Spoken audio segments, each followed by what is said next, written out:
आज तक रेडियो सुनता है सारा जहां। ज्ञान ध्यान।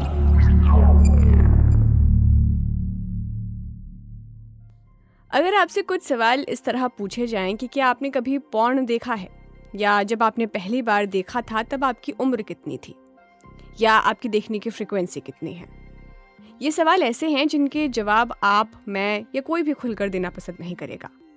हो सकता है पहले के 2 सवाल पर आप जवाब दे भी दें, लेकिन तीसरे सवाल के जवाब में महज मुस्कान ही आप तक शायद पहुंच पाए। अब तो जैसे जैसे देश में स्मार्टफोन की पैठ बढ़ रही है, वैसे वैसे पॉर्न देखने वालों की तादाद भी बढ़ती जा रही है। पॉर्न ऐसी चीज़ों में से एक है जिसके व्यापक इस्तेमाल के बावजूद इसे हर समाज की बुराई माना जाता है।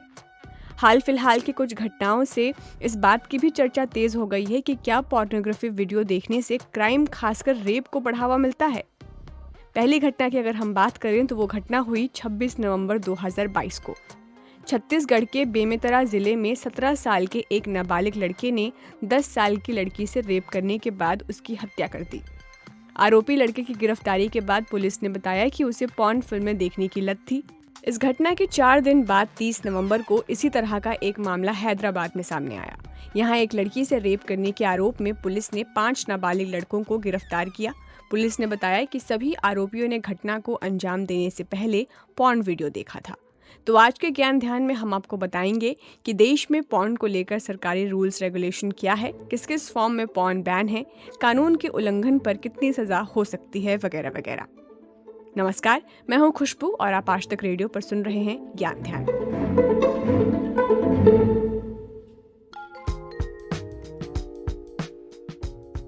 पोर्नोग्राफी को शॉर्ट में पॉर्न कहते हैं।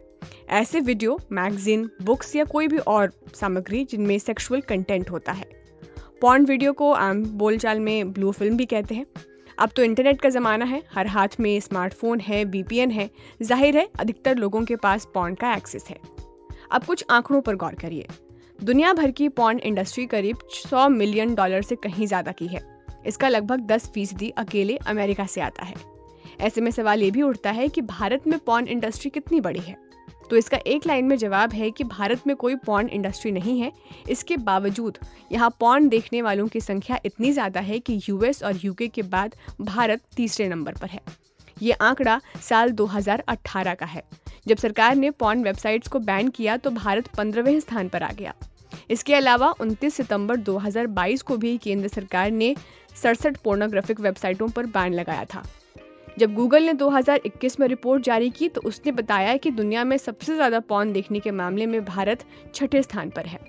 आपने भी अक्सर पॉर्न को लेकर कई बातें सुनी होंगी। पॉर्न दिमाग खराब कर देता है, सोच गंदी हो जाती है, वगैरह वगैरह। पर इनके अलावा भी बहुत सी अजीब बातें हैं जो सच में डराती है। एक नज़र उन बातों पर जो सीधे सीधे पॉर्न देखने का विरोध करती हैं और साथ ही में इसके पक्ष में लोग क्या बोलते हैं, हमारे साथी सूरज कुमार बता रहे हैं। 2014 में जर्मन शोधकर्ता ने ये पाया कि जो लोग बहुत ज़्यादा पॉर्न देखते हैं उनका दिमाग छोटा हो जाता है, बिल्कुल वैसे ही जैसे शराब की लत या फिर डिप्रेशन के जो व्यक्ति शिकार होते हैं उनके दिमाग का हाल होता है। वही हो जाता है जो लोग लगातार पॉर्न देख रहे होते हैं। अब दूसरी बात ये कही गई खुशबू कि बनावटी सेक्स सीन को देखते रहने से आपका जो असल रिश्ता होता है आपकी दंपति के साथ वो ख़राब हो जाता है। 1980 में एक प्रोफेसर हैं डगलस कैंड्रिक, इन्होंने एक रिसर्च की थी जिसमें उन्होंने यही कहा कि लगातार एक न्यूड महिला को अगर आप देखते हैं तो पुरुषों में अपने पार्टनर के प्रति जो प्रेम है वो कम हो जाता है या फिर वो उन्हें कम आकर्षक लगने लगती हैं। जहां पॉर्न को लेकर इस तरह की बातें चर्चित है, वहीं कुछ बातें इसकी पॉजिटिव साइड को भी सुनने हमें मिलती हैं। जैसे पश्चिम ऑन्टेरियो यूनिवर्सिटी की शोधकर्ता हैं एक रोंडो बलजारिनी, उनकी नई रिसर्च के अनुसार प्रोफेसर डगलस की जो रिसर्च में कहा गया वैसा कुछ सच है नहीं। उनका कहना है कि पुरुष अपने पार्टनर के बारे में जो भी सोचते हैं उस पर पॉर्न देखने से कोई प्रभाव नहीं पड़ता है। 2008 में 2 दानिश शोधकर्ताओं ने 688 लोगों पर रिसर्च करके ये पता लगाया कि पॉर्न किसी भी तरह हमारे दिमाग या फिर स्वास्थ्य पर नकारात्मक प्रभाव नहीं छोड़ता है। तो पॉर्न देखने से ये भी बताया जाता है कि तनाव जो है वो आपका कम हो जाता है। तो अब देखा जाए तो जितने मुंह उतनी बातें। एक तरफ फायदे हैं तो दूसरी तरफ नुकसान बताते हैं लोग। अभी आप पर निर्भर करता है कि आप इसके कौन से पक्ष पर यकीन रखते हैं। खैर, बढ़ते हैं कानून की तरफ। भारत में पॉर्न को लेकर क्या नियम कानून है? भारत में पॉर्न बनाने, बेचने, शेयर करने, इसके प्रदर्शन वगैरह पर बैन है। इस बारे में थोड़ी और जानकारी सुप्रीम कोर्ट कवर करने वाली आज तक रेडियो रिपोर्टर कनु शारदा बता रही हैं।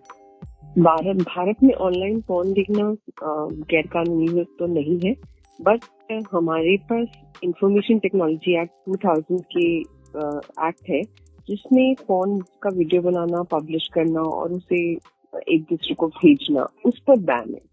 तो इसी की पोर्नोग्राफी की वजह से हमारे समाज में जैसे अपराध हो रहे हैं वो ना हो, इसीलिए ये आईपी एक्ट 2000 बनाया गया था। इसके कुछ सेक्शंस के तहत जो है अगर कोई करता है तो उसको उसके लिए जुर्माने का और सजा का दोनों का प्रावधान इंफॉर्मेशन टेक्नोलॉजी एक्ट 2000 के ही सेक्शन 67 और 67E में अगर कोई ऐसा अपराध होता है तो उसी के तहत उसको 3 साल जेल और 5 लाख का जुर्माना देना पड़ सकता है।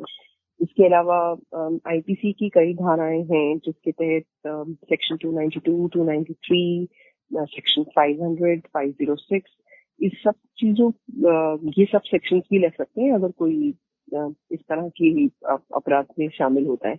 इसके अलावा अगर कोई आदमी अगर चाइल्ड पोर्नोग्राफी के उसमें केस करता है तो उसको पॉक्सो कानून के तहत भी कार्रवाई झेलनी पड़ सकती है, जो कि बहुत सख्त है। तो जैसा कि कनु बता रही थी, मतलब अगर पॉर्न आपके लैपटॉप में है और आप घर में देख रहे हैं तो चलेगा, कोई कुछ नहीं करेगा। लेकिन वही अगर आप उसे बेच रहे हैं या किसी से शेयर कर रहे हैं तो ये गैर कानूनी है। हिंसक यौन अपराध होने के बाद जब भी अपराधी के पॉर्न देखने की बात सामने आती है तो एक सवाल खड़ा होता है कि क्या पॉर्न में रेप और यौन अपराधों को बढ़ावा देने, सामान्य दिखाने और रेप करने के लिए प्रेरित करने की क्षमता है? भारत के साथ साथ दुनिया भर में ऐसे केस सामने आए हैं जहां सीरियल रेपिस्ट पोर्न से जुड़े हुए हैं। चलिए कुछ एग्जाम्पल देखते हैं। पहला किस्सा तो भारत का है। दिल्ली का रविंदर कुमार, जिसे बच्चों का सीरियल रेपिस्ट कहा गया था, 24 साल के इस रेपिस्ट की आदत थी कि वो 2 से 12 साल तक के बच्चों को अपना निशाना बनाता था, उन्हें मार देता था, फिर लाश के साथ रेप करता था ताकि वो पकड़ा ना जाए। वो रोज पॉर्न देखता था। अमेरिकी सीरियल किलर जेफरी डहमर, हाल ही में उसके ऊपर एक बनी सीरीज भी आई है। जेफरी ने कुल 17 आदमियों और लड़कों का खून किया था।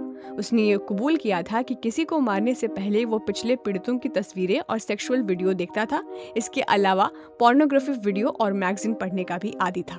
टेड बंडी, एक और अमेरिकी सीरियल रेपिस्ट और किलर, ने यह भी माना था कि हार्डकोर पॉर्न का उसके दिमाग में काफी गहरा असर पड़ा है। उसकी हिंसक गतिविधियां इसी की वजह से हुई। इसी तरह उटाह के आर्थर गैरी बिशॉप, रशिया के एंड्रे चिकातिलो और अमेरिकी किलर जॉन वाइनी गेसी, ब्रिटेन के स्टुअर्ट हेजेल जैसे भयंकर अपराधी जिन्होंने कई मासूमों का रेप किया और हत्या भी की, सभी ने ये माना कि वो लगातार पॉर्न देखने के आदी रहे हैं। ये तो कुछ एग्जाम्पल हुए, लेकिन जो गाहे बगाहे हम सुनते रहते हैं कि पॉर्न ज़्यादा देखने पर रेप ज़्यादा होता है, पॉर्न के कारण सेक्सुअल हिंसा के केसेस ज़्यादा होते हैं, लेकिन क्या ये वाकई सच है? गुड़गांव के कोलंबिया हॉस्पिटल में साइकोलॉजिस्ट श्वेता शर्मा बताती हैं। इसका मतलब पॉर्न एडिक्शन एक तरीके से आउटकम है, जैसे रेप आउटकम है जो निकल के आ रहा है, वो आउटकम एक कुंठित दिमाग से निकल के आ रहा है। एक कुंठित दिमाग मतलब एक फ्रस्ट्रेटेड, फिक्सेटेड, जिसके साथ में बचपन में या तो चाइल्ड अब्यूज रहा या उसको जिस तरीके से सेक्स के बारे में पता चला, और हमारे समाज में वैसे भी इसके ये टैबू है, हम बात नहीं करते हैं। गुड टच, बैड टच अब हम बताने लगे हैं, पहले तो बच्चों को ये भी नहीं बताया जाता था। तो आप जानना चाहते हो, ये एक ऐसा विषय जो हर कोई जानना चाहता है, लेकिन आपको पता नहीं चला। कई बार आपके साथ गलत भी हुआ, आपको समझ में नहीं आया जब आप छोटे थे। जब आप धीरे धीरे बड़े होते हो, बॉडी में चेंजेस होते हैं, तब आपको लगता है कि हाँ कुछ मेरे साथ में हुआ था। अब वो कॉन्फ्लिक्ट है, उसको ये नहीं पता वो अच्छा था बुरा था। उसको और जानने के लिए और समझने के लिए आप पॉर्न देखना स्टार्ट करते हो। पॉर्न कल्चर इतना ज्यादा, आपने देखा होगा जितनी भी कंट्रीज जहाँ पे सेक्स को लेकर टैबू बहुत ज्यादा है, जहाँ पे ये ओपन नहीं है, वहाँ पे पॉर्न एडिक्शन का रेट बहुत हाई होता है। क्यों? क्योंकि हर कोई जानना चाहता है कि ये है क्या। ऐसा क्या है इसमें, क्यों हमें मना किया जाता है, क्यों इस बारे में बात नहीं की जाती है। अब फोन में जाने के बाद में आप जितनी एक तरीके से सेक्सुअल डेविएशन हो रहा है, आप जो भी सेक्सुअल एक्ट देख रहे हो वो नॉर्मल वे में नहीं देख रहे हो, वो आप एबनॉर्मल वे में देख रहे हो। कई बार आप वो अपने पार्टनर के साथ में नहीं ट्राई कर सकते हो क्योंकि आप एक सामाजिक रिश्ते में बंधे हुए हो। तो आप ये सोचते हो कि किसी को भी टारगेट किया जाए या मैं जो वीक टारगेट हो। ये लोग पर्सनालिटी वाइज अगर देखा जाए ये साइकोपैथ हैं, जिनके अंदर फ्रस्ट्रेशन बहुत ज्यादा है, जिनको या तो उनके पार्टनर ने कभी भी उनको मौका नहीं दिया एक्सप्रेस करने का, उनकी फैमिली ने मौका नहीं दिया एक्सप्रेस करने का, या वो इतने ज्यादा एग्रेसिव है। दो फॉर्म्स मिलेंगे आपको, बैलेंस फॉर्म नहीं मिलेगा इनकी पर्सनालिटी में, हाईली एग्रेसिव और हाईली सबमिसिव। ऐसे लोग सॉफ्ट टारगेट को ढूंढते हैं जहां पे ये जो कुंठित इच्छाएं हैं उनकी, जो कॉन्फ्लिक्ट है, उनको वो पूरा कर सके।